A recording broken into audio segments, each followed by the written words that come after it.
Okay, so what I'm going to do then is I'll start playing it, and then I'll give you a little bit of sexy banjo. How about that? Yes, man. Sexy works for me.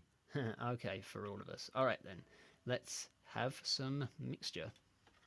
1 second. One, two, three.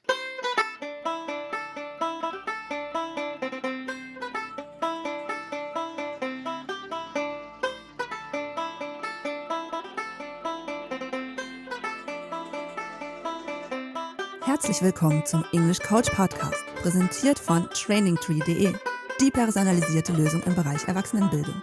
Und jetzt dein Gastgeber. Er sagt zwar immer ich und dich, ansonsten ist sein Deutsch fantastisch. iAntonio Patterson. It's already been almost a year since I've been doing this show, and I am happy to see that the purpose has not changed.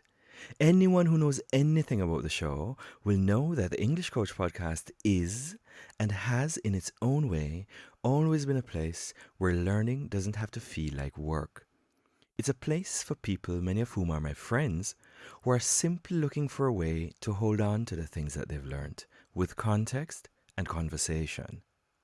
I consider myself one of those people, one of those many creators, trainers, teachers, coaches, artists, developers, and human architects of authentic experiences who actually do the work and who actually do care.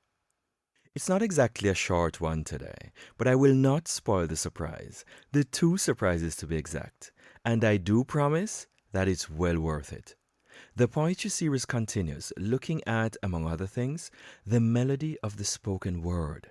I've invited a few artists to play along with this initiative, and I am very happy to say that a few have indeed come through. This episode 32 of the English Coach podcast, the fourth in the Poetry series, is again self-sponsored and takes my usual relaxed, accessible, human approach to your learning experience.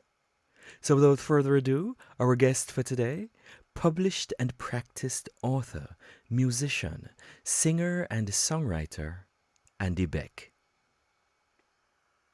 Sure. So basically, I decided to write my first book just under 2 years ago. And in keeping with what I do with my music, it's a book about folk music, about Irish and Scottish music.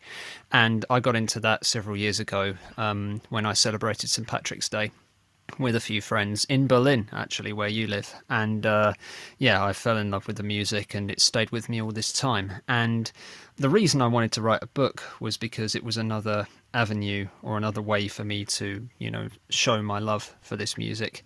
And the book is about four musicians based in Canada who are playing folk music, playing Irish and Scottish music with a little bit of a punk twist, and they're trying to earn a living through playing shows, selling their music, selling their merchandise, and so on and so forth.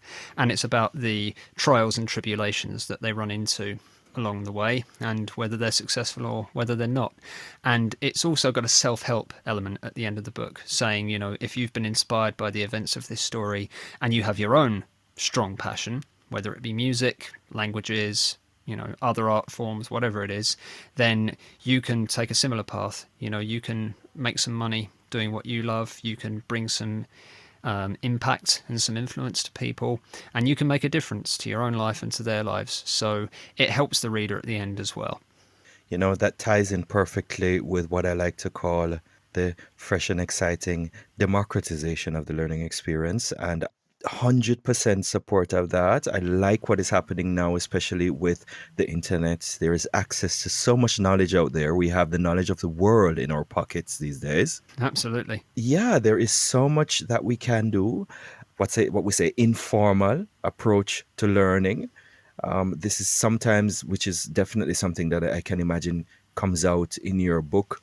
The more lively, the more living, the more organic kind of learning. Yes, an authentic existence, so to Yeah. speak. Yeah, Yeah, absolutely. The classroom and the sort of formal theoretical way has its place, of but as you course. as you said, it's part and parcel. The most important thing is to live it. To Yeah. whether, and I can speak from experience as well. The first German band that I properly fell in love with, you've probably heard of them, Silbermond. Yes, yes, I have. I have. From Bautzen in Saxony, and yeah, I fell in love with their music, and they sing entirely in German, and their singer sings quite fast sometimes. So I started to listen to their lyrics, and learning their lyrics was fun because I was learning German, but I was also learning via a method that I enjoyed. So it's very very important for everybody to find the learning methods for them that are fun, and that they can just get on with the best. And I think in terms of the book, it's kind of that learning by doing thing. The band are trying different things out, seeing what works, and picking up allies and one or two enemies along the way.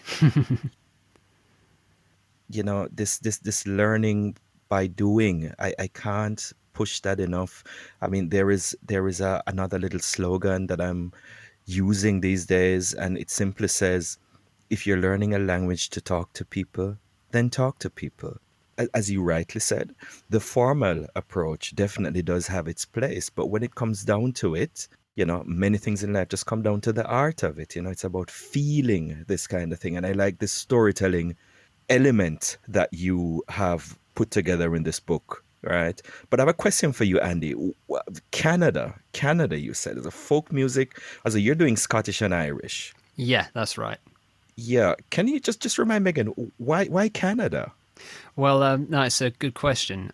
Basically, I was writing a book about Irish and Scottish music, and so the first place I thought about setting the book was in Ireland or Scotland. But I thought, well, A, that's a bit obvious, and B, when it comes to folk music, everybody talks about Ireland and Scotland, but there are other Celtic countries or places around the world that don't always get a look in. Wales is a big one, of course, they're just as Celtic. But another one is the east coast of Canada, because there are a lot of people of Scottish and to an extent of Irish descent living on the east coast of Canada, because that was where a lot of people from Scotland and Ireland emigrated to in, say, the 18th century. And they took their language, their place names, and everything, their music with them.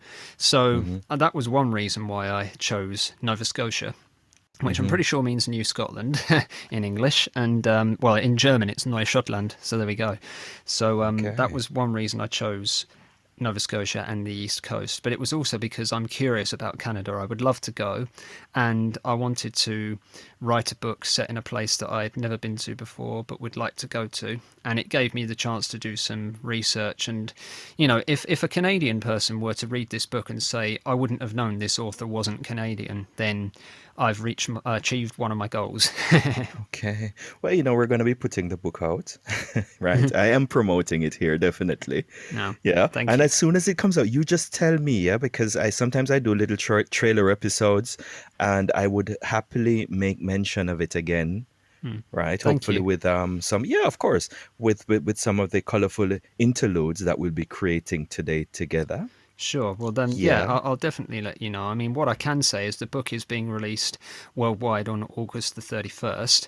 And so, just let's have a look at the date today, just over 3 weeks away now. So, yeah, Ah. times are getting excited. And in terms of English, obviously the book is written in English. And Mm-hmm. one or two people who've looked at it have said that I use, some words that perhaps they didn't know. So, as, another fun sort of learning source, it might be Mm-hmm. of interest to people in that sense as well, in that it might teach them a few phrases or things that they perhaps didn't know. So it's another sort of little contribution to the world of the English language from me, I suppose.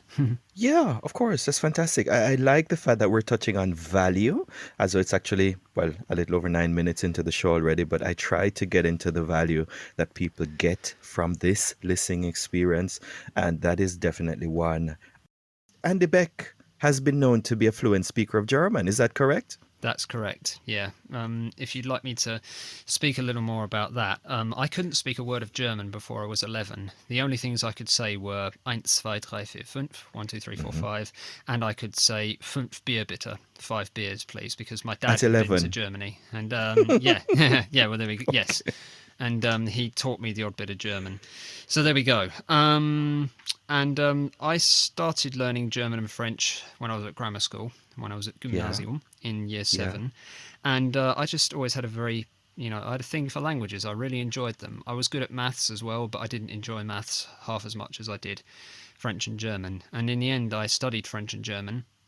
or as the Germans would call it, Germanistik and Romanistik at university in Bristol in the west of England. And that got me meeting people from all over the world. It took me out to Germany, and the ultimate sort of result, as well as getting my degree, was that I ended up living in Berlin for 6 years, where I met my wife, who is German. So Wow. yeah, as you said, I've been living back in the UK since 2016, but Hmm. I use German every day in my job. My wife speaks a mixture of German and English at home, and yeah, it's pretty much every job I've had, since Hmm. leaving university has had something to do with the German language. And when I was living in Germany, I was employed at a German company as well. So it's a considerable part of my life, and I've learnt things from the German culture and the German way of doing things. And Yes. yeah, it's a key component of my life, I would say. Yeah. So the rumors of your prowess have not been over exaggerated, sir. I wouldn't say so. There are some people, when I talk to them, they can tell within 2.5 seconds that I'm not a native speaker. But other Hmm. people, I can I can pull the wool over their eyes, or as the Germans would say, ich kann ihnen X für ein U vormachen. In other words, like when I met my wife, for example, I was playing a gig in an Irish pub. I was announcing everything in German. She didn't actually know to begin with that I wasn't German. So some people notice, some people don't. But whether they notice my accent isn't really the most important thing. The most important thing is that they can understand what the hell I'm saying. Okay. Well, most of the listeners here are German. Ja, also wir können auch ein bisschen mal auf Deutsch reden, ne? Können wir gerne. Aber so ein bisschen, bevor wir anfangen. Wir springen wieder dann in Englisch natürlich, ne? Kein Problem.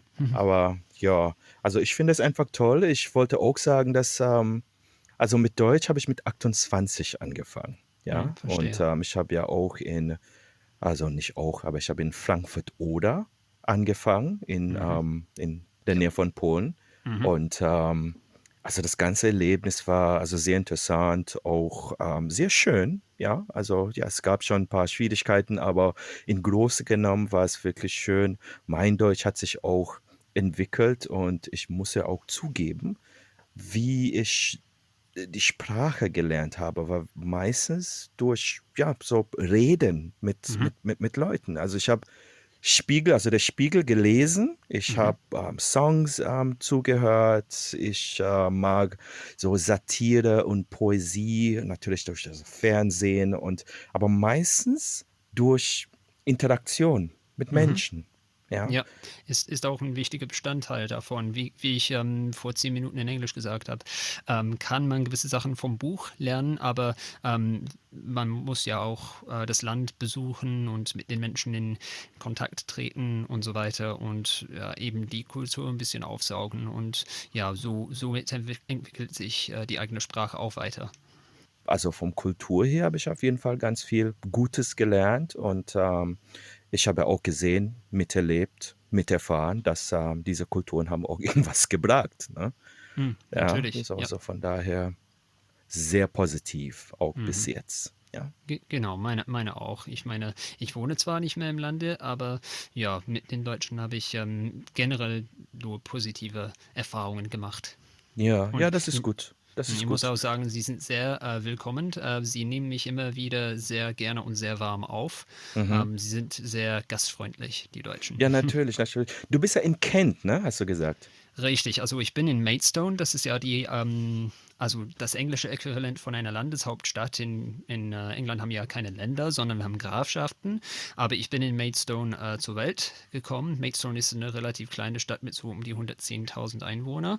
Und ja, ich wohne zurzeit dort, aber meine Frau und ich, wir wollen eines Tages nach Schottland, nach Glasgow ziehen. No, okay, sorry, das ist okay. Ich wollte ja fragen, woher in Deutschland kommt deine Frau? Sie kommt aus Fürstenwalde in Brandenburg, aber ich habe sie in Berlin kennengelernt. Okay, okay, gut. Also Fürstenwalde kenne ich auch, kenne ich auch. Zwischen Berlin und Frankfurt-Oder. Das kann gut Zwischen sein, Berlin und ja. Frankfurt-Oder. Naja, also wir waren, Kerstin, sie war ja natürlich, wie sagt man das, mehrmals. in Mhm. Fürstenwalde ist ja ihre Heimatstadt. Aber ich war nur ein einziges Mal in Fürstenwalde, als wir ihre Großeltern einmal besucht hatten. Aber ansonsten war ich nie in der Stadt. In Brandenburg war ich schon öfters unterwegs, aber Mhm. eher in zum Beispiel Oranienburg. Da hatte ich mal eine Band. Also das war nicht meine Band, aber ich war als Gastmusiker in der Band. Ansonsten ein bisschen in Hohen-Neuendorf, also Mhm. überwiegend die S1 S-Bahn-Linie entlang. Aber im Fürstenwalde war ich nur das eine Mal. Ja, aber deine schöne Frau ist jetzt bei dir und das ist Richtig. jetzt alles, was zählt, eigentlich. Genau. Ne? All right. So, sir, we have spoken a little bit of German, just yeah, so a show of respect also for most of the listeners. We also do take the German language seriously, Yep. of course. All right. So, now I actually, Andy, you said earlier that most people, when they hear folk music, they think of Scotland and Ireland. But when I think folk music, I think of whiskey. Yeah, no, really. I think of whiskey and I think of Guinness for some reason. Also, not Jamaican folk music, but your kind of folk music. I don't think. I Yeah. think of Well, I yeah. mean, it's true because I mean that there are lots and lots of types of folk music out there. I mean world music I'm talking about, but the things you've talked about, whiskey and Guinness, have their Mhm. origins in Ireland and Scotland. Yeah. Guinness, of course, comes from Ireland, although one of the people involved in making it wasn't actually. I think he was actually British rather than Irish. But Ah. yeah, Arthur Guinness was the man who and he had someone, I think his name was John Smithick or something. They were responsible for kick-starting it. And whiskey is a Scottish thing originally. The word whiskey comes from the Scottish Gaelic language Ishka, which means the Oh. water of life, and Oh. that's where it comes from. And some of the earliest distilleries, they date back several centuries. Oh my God. And then of course there was the history of many people trying to avoid the tax man and making what the Irish call pochine, which is illegal whiskey where they haven't paid the tax. And as soon as they could see the tax man come in, they'd think shit. Oh, sorry, apologies for swearing, but they think, oh no, let's hide everything. Make sure that the tax man doesn't find us, sort of thing. but yeah, to answer your question, whiskey originally came from Scotland and then it branched out into Ireland, and now every country's Germany, Japan, they've had a good go. They've produced some excellent whiskies, and Yeah. Guinness is known the world over, but Guinness is originally an Irish drink, so to speak. Yeah, I quite like Guinness. It's very it's refreshing. It's like the Pinot Grigio of let's say what do you call it? Is that It's a a, stout. a a stout? Yeah, Yeah. it's very even though it's pretty dark, yes, Hmm. and it is surprisingly refreshing. Goes down so nicely, like the same way this white wine, the German version of Pinot Grigio is Grauer Burgunder. It's Hmm. just the type of wines the type of grapes they use, and that Yes. wine goes down very lightly. And it's the same way Guinness actually goes down much more lightly than a non-Guinness drinker would expect. Yeah, it's very Very refreshing. And refreshing. a little interesting fact. Okay, I'll ask you, what color is Guinness? Do you think? I would say, as of what color is Guinness? I think Guinness is a dark brown. It's well, you probably guessed that I was looking for an answer other than black. It's not black. It's not actually dark brown. Believe it or not, it's actually ruby red. If you hold it up to the light, you can see it's ruby red. So I learned that off a You beer gotta mat. be kidding me. You gotta be kidding me. Oh my Oh, God. it's according to this beer mat, and I wasn't drunk. It's actually true. Uh-huh. Guinness is actually ruby red. So there you go. Little Wow. interesting piece of Okay. trivia. All right, fine. Well, no, I have a good reason to, do some scientific study. Maybe even this evening. Who knows? Yeah, I've got 4 Guinness in my fridge, so I'll definitely be having one. Yeah, man. Yeah, man. Oh, man. All right. Well, Andy, what we're doing today, what we're attempting today is trying to put two things together that might not exactly fit. The same way we just said the refreshingness of Guinness is unexpected. It's the same way that I think it might be unexpected for some people that we would attempt to put together folk music from Ireland or Scotland with techno from the islands. Yep. Yeah. We can certainly So, give it a go. It's amazing what yeah. two genres you can put together and you can get them to Yes, work. man. I hear you're. Is that a banjo? Yeah, 1 second. I've just managed to pull my headphone cable out. Maybe to check volumes and stuff, we can do a little sound test. Do you want me to give you a few banjo lines? Yeah, just please go ahead. I mean, I'm taking everything down as I can cut it and edit it as needs be. Okay, but if I sort of do this.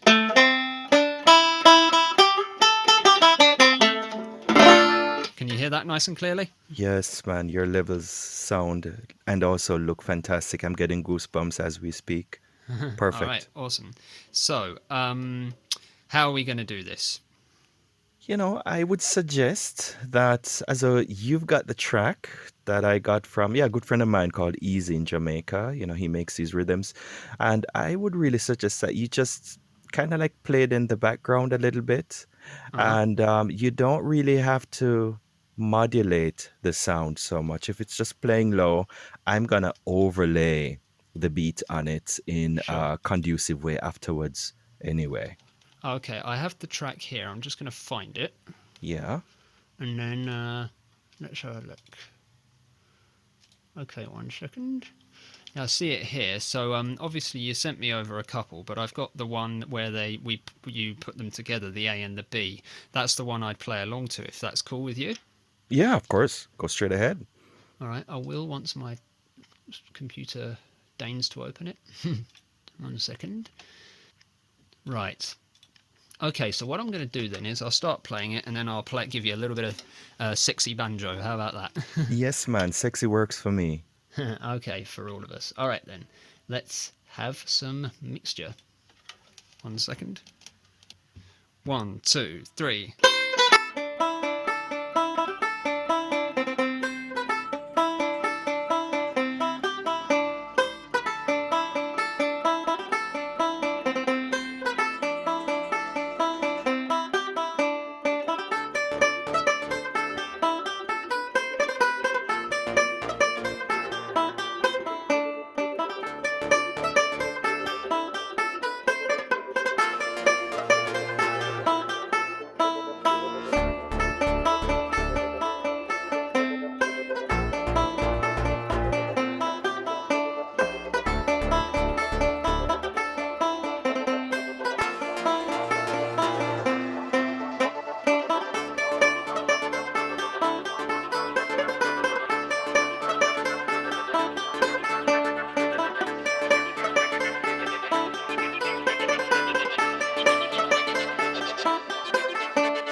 All right. Yeah. Thank you, Andy. That was fantastic. No problem. Yes, I was I got taken by the music a little bit. I wanted to mention earlier as well that there is also some Irish influence in Jamaica. Yes, Yeah, there yes. is. There is. Also in Jamaica, we say our motto, it's on our coat of arms, is written out of many, one people. And the Irish were also part of, well, let's say the expatriates who were on the island at some point. And there is actually, I can't speak of anything exactly right now, but there is some Irish influence in the language, I the know. the, the, the vernacular. Yeah, not the Yeah, English. English is English, but the patois. yeah, I know. I read that the patois apparently is inspired by some Old Irish or something. That was just something I read somewhere quick, but I know what you're talking about. Yes, yes, yes, yes, indeed, indeed, indeed. Oh man, Andy, I had visions of well, speaking of our mutual friend Ginny. Jenny, yes, the Yes, yeah, dancer. well, yeah, well, her name is Jennifer Reinecke. As Richtig. now she's actually Dr. Jennifer Reinecke. I know. But yeah, I call her Ginny. Sometimes I even call her Dr. Ginny. Got permission for that. I wanted to mention her earlier because I had visions of dancing and happy feelings from what you just played. Yeah, Yeah. Irish music is very danceable, and Jenny and I go back a long way. We know each other through another mutual friend of ours, Ian, called Claudia Jenrich, and Claudia, Claudia. yes.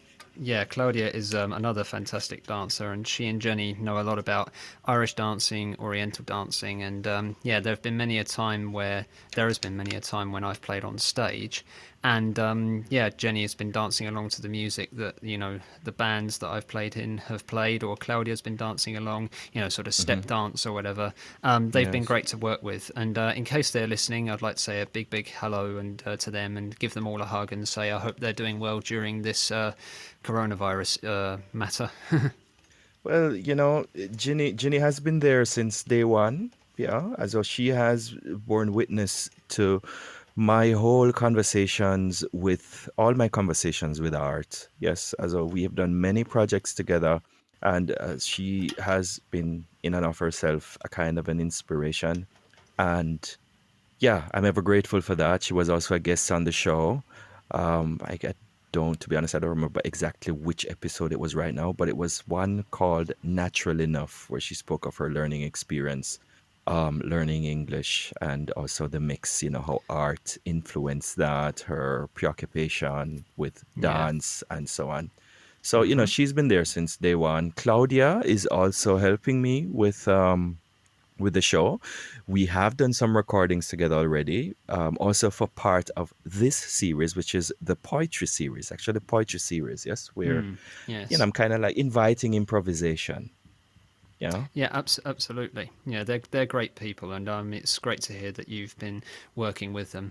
They're very open for working on different projects. I mean, obviously, the first time that I heard about you was when you were working with them, you were doing some photography for them as part of their Yes, Equira show dance thing, where yes, I played the bad guy.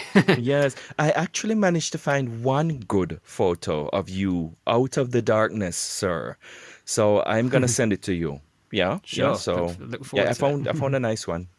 Awesome. Yeah, you playing the bad guy with your big sword. Yeah, exactly. Because I'll tell you a funny story there. The reason the sword was so big was because I had a plastic one, and you're not going to believe this, but when I flew in from England to take part in the latest installment of the show that we did, Mm-hmm. airport security, even though it was only made of plastic, took it off me and said, "No, you're not taking that through." The others had such a laugh when they said, "Andy, where's your sword?" I said, "Oh, it got taken off me at airport security. They had visions of me standing there dressed as the bad guy, and security going, 'No, you're not coming through with that.'" So they had to get another longer one from somewhere. The good thing was the longer one actually looked like a real sword, so it was actually a blessing in disguise in the end. Uh-huh. Oh my God, that is hilarious. I'm not gonna say anything bad about airport security because I have to go through them. When I have to come to the UK, I have to go through quite a few checks. So, I'll just take that one with a smile. Of course, they have their good reasons for having Absolutely, done yeah. that. Yes. All right. So, Andy, all right, this is gonna be a little break. Yeah, I'm gonna have to probably cut this out. Hey man, I thought you were gonna sing a little bit as well. Sure. So what I can do is I can pick up my other instruments. Primarily, I've got the guitar, but I Mm-hmm. should also have the opportunity to do one or two other things. And Yeah. yeah, I've prepared, say, three, four songs, however much you want, and I'll be happy to play those. How I many? want I want everything. Well, obviously, I can't provide, as a folk musician, I can't provide any techno or electronic on my side. But all I imagined really was that we were going to use the banjo pieces to cross over, Mm-hmm. and then the other songs I can play. Mm-hmm. Yeah, I mean, one of them is just me and the guitar. Another one is me, the guitar, and I, plug the mandolin in and play along there as well. So Yeah. yeah, I mean, I suppose if you want to do anything with those songs, then or Mm-hmm. add in an electronic element, you're Yeah. welcome to. But Okay. I just imagine just sort of doing my thing on this side, and then you can make of it what you will, so to speak. Okay. Well, that is definitely something I can work with. I can work with that. Um, so I would be happy to hear what else you have to share with us, Andy. Cool. Yes, and All the right. Well, voice is definitely important because, again, the poetry series is about speaking or singing or, you know. So, yes. I'm definitely all ears and I'm sure all the listeners will be happy to hear what you have to say. All right, brilliant. And I've also got an idea for something that we could try a little bit later. Speaking of poetry, you've probably heard of Robert Burns, haven't you, Ian? I have heard of Robert Yeah. Burns, but I'm not a connoisseur of his work. No. Well, then there's this really, really.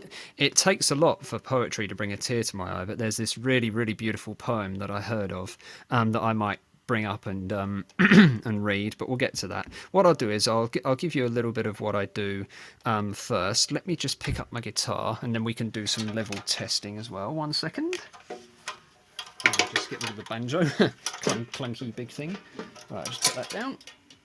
Can just Okay. imagine the disarray with all the instruments going on Yeah, right it's now. a little bit of a mess, but it's okay. Right, Yeah. so here we have the guitar.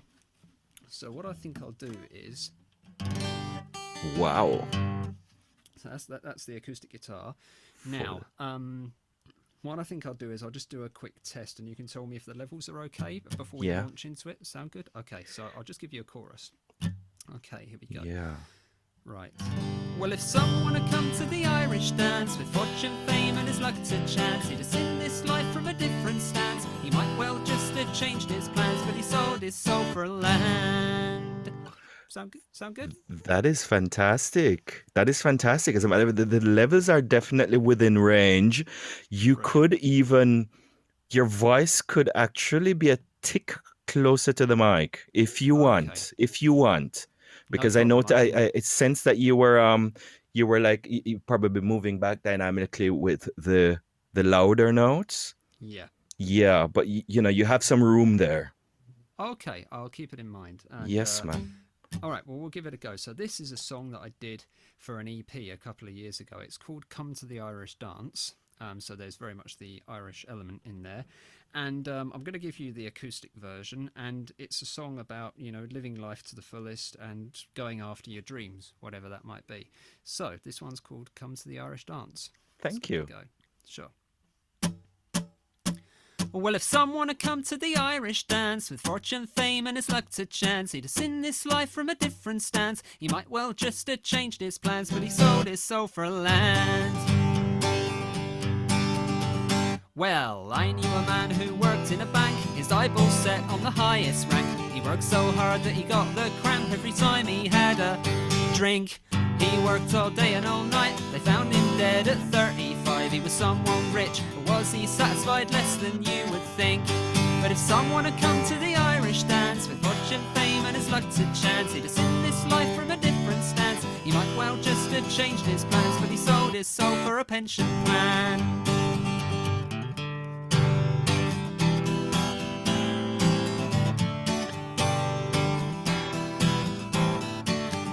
Well, I knew a chap who worked for the law. The legal text made his eyeballs sore. His dating skills, they were so poor that he never managed to chat. The courtroom was his game until a case he worked on failed. He was someone who chucked himself in the lake, and that was the end of that.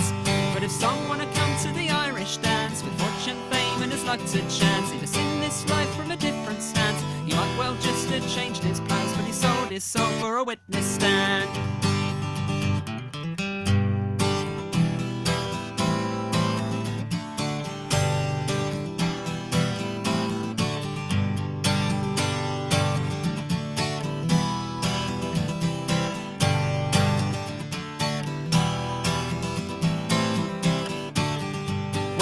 I knew a girl who worked in a shop. The sight of her made your eyeballs drop. She could have been great at taking stock, but she wanted to become top dog. So she asked the boss if he would swap. He turned round and said, get lost. So she strangled him with the kitchen cloth, and now she's eating porridge. But if someone had come to the Irish dance, fortune, fame, and a luck to chance, she'd have seen this life from a different stance. She might well just have changed her plans, but now she's sewing mailing bags.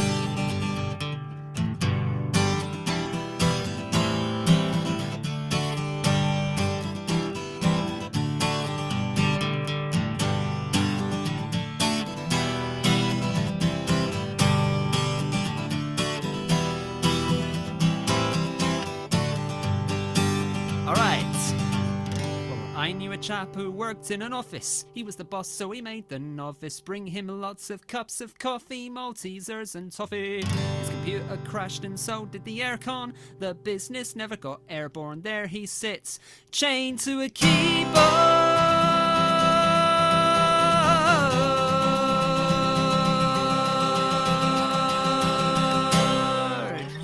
Where the hell has my life gone? But if someone had come to the Irish dance with fortune, fame, and his luck to chance, he'd have seen this life from a different stance. He might well just have changed his plans, but he sold his soul for a wireless LAN. And if they'd all come to the Irish dance, fortune, fame, and their luck to chance, they'd have seen this life from a different stance. They might well just have changed their plans, but they sold their souls to the man.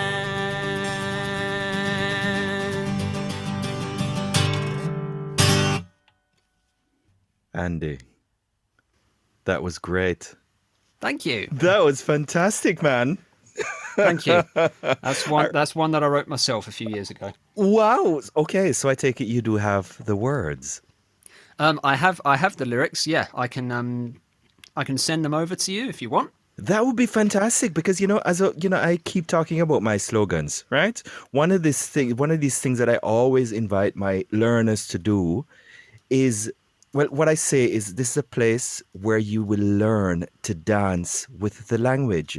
That is what I want people to do. So you as a musician, hopefully, you're also going to get people not only dancing to your music, but also dancing to your language. Because if you, well, I assume that, I'm going to have the lyrics for the song, then I can also invite everyone. And I am, as we speak, inviting all the listeners to listen again and read along while you sing. Yeah, definitely. It's a useful way to, pick up some English, learn the language. But yeah, I'll send you the lyrics. Not a problem. Not a problem at all. Of course, it fits perfectly. It fits actually better than the plan that I kind of had for today. It fits much better, and this is how things unfold sometimes in an unexpected way. This is a new way that I can, invite people to engage with the content, and also in keeping with the poetry series concept of this Absolutely. whole show. Definitely. Yeah, man, that was great, and it's the same, it's a kind of, I'm not a musician, yeah, but there is this wailing kind of urgency that I pick up from the voice. As a wailing is the right word, and it's like a wailing invitation. When you say whaling, the only whaling I know is when you go out into the sea and try and catch. No, I'm not talking whaling, about wailing. Oh, I see what you mean. Yeah. No, not killing the animals. I mean, it's like no. That's not what I'm talking about. A wailing in term, you know what I mean? A I know what you loud, mean. insistent invitation to come to the Irish dance, metaphorically speaking. Yes, that's true. That's true. Yeah, and that works for me always in song. It's one thing that I touch upon in the book that I was talking about earlier as well. You know, it's an invitation for people to figure out what they're passionate about in life, what matters to them, and to realize, okay, if I've got this dream, then it isn't true that dreams are for kids and you should abandon them when you're 16 or 17. You know, those dreams say something about you and about who you are and what you stand for. And, you know, you deserve to, to do more with them, and other people will support you. And it's a very life affirming feeling when that happens. Yeah, it definitely is. I've had the privilege of meeting so many good people in this country. People have also helped me with my dreams, offered words Mm. of encouragement and more substantial kind of support. And I definitely agree with you there. I mean, we live on our dreams. What else is, I mean, there's family, there's dreams, there's art. Um, yeah, what else is there to life if not, aspiring for greater things? Yeah, correct. There's a lot of there are a lot of awesome, interesting things to discover out there. And when you discover these things, you'll personally connect, I believe, with one or two of them especially strongly, like I have with writing and music. And speaking about going off of what you just said, where you said that some people in Germany have, given you encouragement.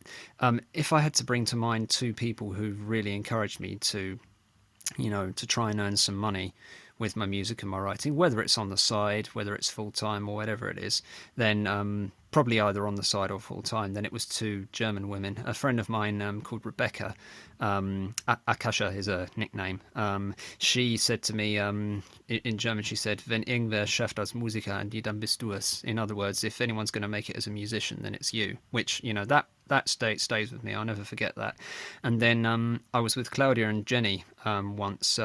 They we all went to this party in Brandenburg. There's this guy who lives in a place called Wüstenfarnel. It's a little village in the Prignitz, and someone there. I was talking to a lady called Silke, I think was her name, and she said to me again in German. She said, "Ich glaube, du solltest aus der Musik deinen Lebensunterhalt machen." So in other words, she said, "I think you should do music as a living," and things like that. Were very, very have stayed with me and were very, very inspirational to me. So, yeah, that's important fuel for the fire. It is, it is. And again, speaking of coincidences, Ginny was actually the first person ever in life to pay me for photography work. Mm-hmm. Good. Yeah, yeah. And, it's a small thing, but it's one of those small things that are, significant. The people we've spoken of as probably insignificant as it might be to some, to us it's definitely not. But these are the same people who bear witness to our lives. Yeah, you Yeah. can't make new old friends in life. You can't. Yeah. You No. no, as a No. You. you can't make new old friends. And I mean, yeah, we're just in agreement. Just put it at that. We don't have to have to get too nostalgic on this. It's just a fact. I like your music, sir. I feel it, and I really do wish you all the best for that. And Thank you. thank you for that, Andy. No problem. No problem at all.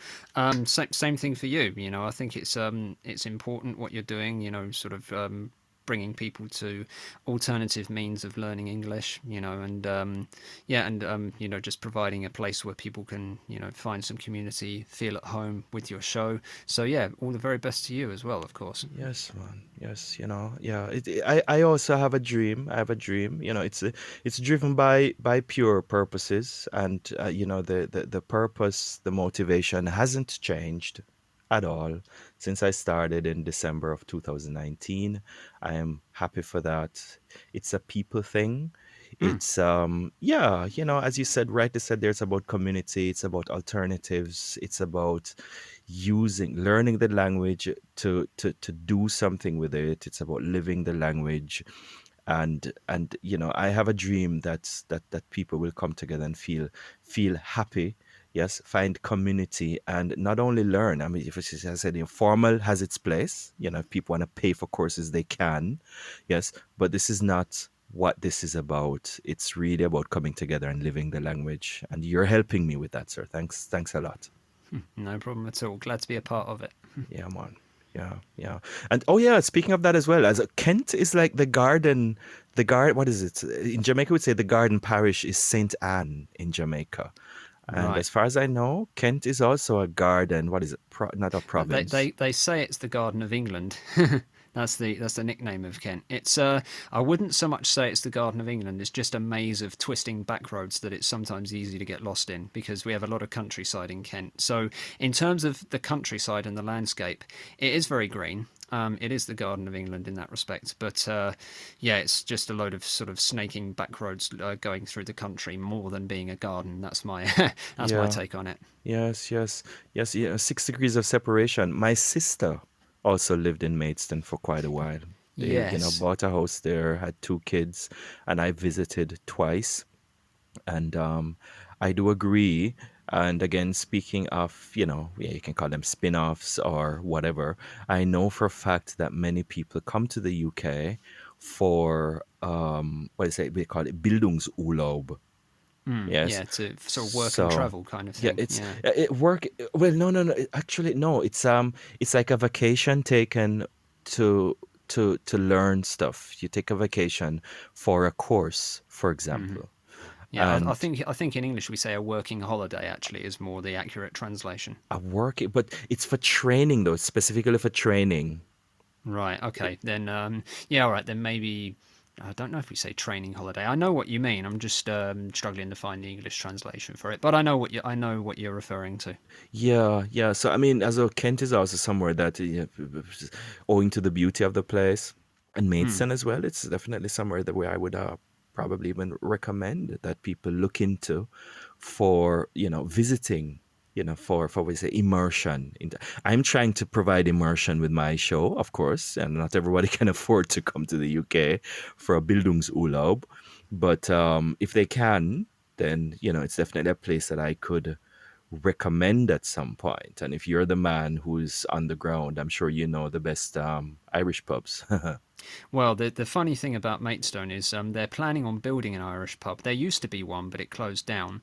Yeah, but they're planning on building a new one because there's this place called Quigley's. Apparently, Kieran O'Quigley, very Irish name, is the owner, and he's planning on putting an Irish pub in. My dad told me this just yesterday. So yeah, there we go. But I mean, as I said earlier, Maidstone isn't a huge place, only about 110,000 inhabitants, but it's definitely it's some people who are from Maidstone have a cynical attitude towards it, but it's not a bad place. But what I would say is that probably the most sort of like the in double inverted commas best places to see in Kent, Canterbury. Definitely. I was there myself just today. Canterbury's awesome. Tunbridge Wells is a bit more expensive, but Tunbridge Wells is nice as well. It's almost like a very, very small London Mm-hmm, in a mm-hmm. way. But I've been to yeah, Canterbury.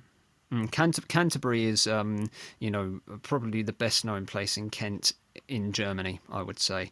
People in Germany that I've spoken to haven't necessarily heard of Maidstone, but they have heard of Canterbury. Yeah, So Canterbury is, if you're looking for a good degree of immersion, I would actually recommend Canterbury. But of having said course. that, Maidstone's not bad. Hey man, I was talking about Kent, as well.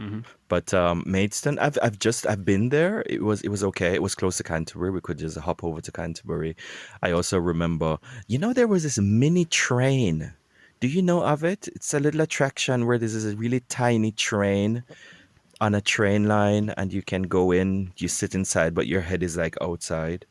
I think I know where you mean. This might have been at the Hop Farm or something. I don't know, but there are a couple of places that offer this, either within a sort of particular tourist attraction or travelling from town to town. I don't know which one you mean exactly, but there are a few of them around. Yeah. Yeah, I don't remember. I don't remember where or the name of it, but I do remember a mini train. I think it was a little steam train, and Uh huh. there were little cabins. I think you could just fit inside if you sat, an adult. My sister Camille and her husband Marcus and their sons Cassius and Cooper. We were all in these tiny little trains. I was there also with my ex-girlfriend at the time. It was a fantastic experience. As a matter of fact, I don't even know if my ex was there at that time. No, maybe it wasn't that time. Maybe it was another time. But yeah, I know I've been to a few attractions, places in my life where they have that sort of train. Another one was the Strand in Gillingham, and then there's the Museum of Kent Rural Life which is just outside of Maidstone. There's another one that there are some steam trains that travel between towns on certain days. I'm not sure if the line still exists, but yeah, broadly, I know the kind of thing you're talking about. Yes, yes. There was also a museum I went to, which was, I don't know if it was for submarines or for ships. Yeah, I think the Chatham Dockyard. Could That be, might be yes. it. Yeah, where they had like the Ocelot was the name of one of the submarines that they had there. I've been down in that thing a few times. Oh, me too. Me too. It was Yeah, quite an Chatham experience. Historic Dockyard. That's a place you can see. I mean, again, like places like Chatham are well known. I work just outside of Chatham. Well, when I go into the office, but yeah, as I say, if there's one place I would recommend, staying in for a while, Canterbury. as I say, yeah, Canterbury. Canterbury's very, very nice. I'm bound to be biased because I like it, but Hey, I liked it too. It's just I went to the church there. the cathedral, you Yes, mean? the cathedral. I'm sorry, Yeah, sir. that's all right. The And cathedral was. I hit my head really. I was taking a photograph and I got excited and was going under a column and I don't know, hit my head really hard. But me, ever since Ouch. then I've been basically normal. So I Yeah.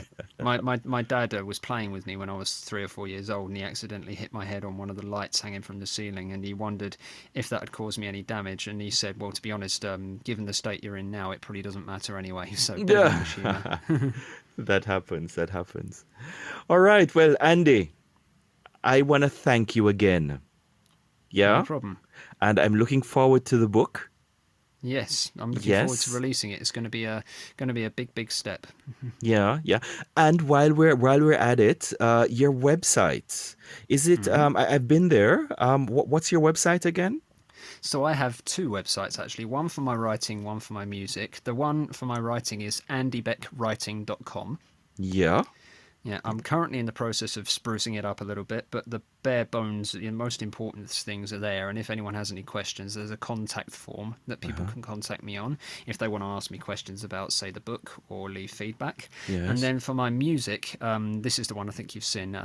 So my the name that I record my music under is Kale, Cale, Kale Music. That's all one word. Yeah. .net. So kalemusic.net is where one can find more information about my musical output. Fantastic. Fantastic. I will be adding that in the show notes at any rate. So Mhm. thanks for that. And, just in case anyone was inspired as I was by the music, just feel free to check it out. Or you can also ask me. I will refer you if you have problems finding it. All right. So, Andy, again, thank you very much. I wish you all the best. Greetings to the good wife. Thank you. I will pass those on. Greetings back. Yes, yes, yes, yes, indeed. And by the time this show is published, I suspect that it's going to be published in about a week, Okay. right? And yeah, I'm just looking forward. Yes, me too. And Thank us you to the very much for best. having me on the show. I appreciate that a lot. You are most welcome, sir. All right. So Okay. greetings from Berlin and thanks again. No problem. Have All a right great then. day. You too then. Bye bye. Bye. With a small win is always a good way to begin. Check out the show notes for this episode at www.trainingtree.de/podcast or englishcoachpodcast.com. Like it if you like it, and if you don't, lie to me. Just kidding. But still, feel free to share it with a friend, post a rating, or better yet, give meaning to the things you think about the show by using the feedback form to tell me personally what you think. This will help it to help you as it's intended to do. You can even try out the new voicemail function on the show page or anywhere you see feedback. Subscribe only if you feel like, so you know when there's a new episode available. Thanks for listening. Looking forward to hearing from you, and bye for now.